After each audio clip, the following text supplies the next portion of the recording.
1993 भारत के हवाई सेवा क्षेत्र के लिए बड़ा कठिन था। क्या आपको यह पता है कि इस वर्ष में भारत में 4 बार हवाई जहाज को हाईजैक करने का प्रयास किया गया था? हाँ दोस्तों, लखनऊ से दिल्ली की फ्लाइट को 2 बार, श्रीनगर से दिल्ली और दिल्ली से चेन्नई की फ्लाइट को 1 बार हाईजैक करने की कोशिशें थीं। आज हम आपको इनमें से एक श्रीनगर से दिल्ली की हाईजैकिंग के बारे में बताएंगे।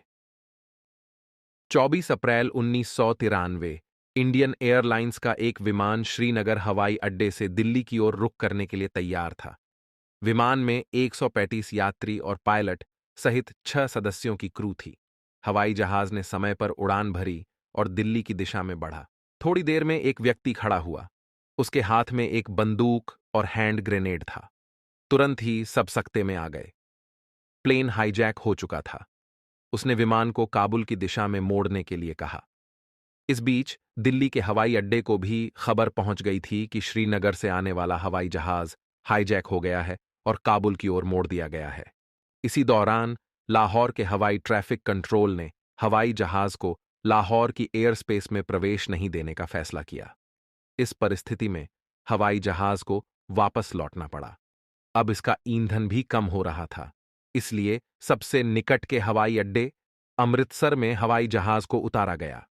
हाईजैकर ने कहा कि हवाई जहाज में ईंधन भराया जाए और उसे काबुल ले जाने के लिए रास्ता दिया जाए। अमृतसर के कलेक्टर और एसपी ने हाईजैकर के साथ बातचीत शुरू की। थोड़ी देर में पंजाब पुलिस के डीजीपी भी वहां पहुंचे गए। श्री एम.आर. शिवारामन नामक एक सीनियर आईएएस अधिकारी ने दिल्ली से सिचुएशन को संभालकर कार्रवाई शुरू की।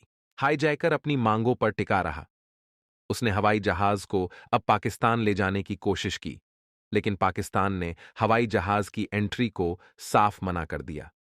उसी समय हाईजैकर ने एक हवाई फायर किया और जल्द ही अपनी सभी मांगों को पूरा करने की मांग की। इस हवाई फायर के कारण भारत की दिशा से भी हाईजैकर की ओर रुख खड़ा कर दिया गया। इस बीच भारतीय ऑफिसर ने प्रधानमंत्री श्री नरसिम्हा राव से बात कर कार्रवाई की अनुमति प्राप्त की। इससे पहले कि हाईजैकर कुछ और कर सके, दिल्ली से आई एनएसजी कमांडो टीम ने हवाई जहाज में प्रवेश किया। हाईजैकर इससे पूरी तरह से चौंक गया।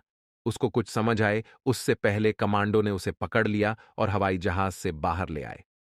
आपको हम बता दें कि दिल्ली से कमांडो फोर्स अमृतसर की ओर पहले ही रवाना कर गई थी।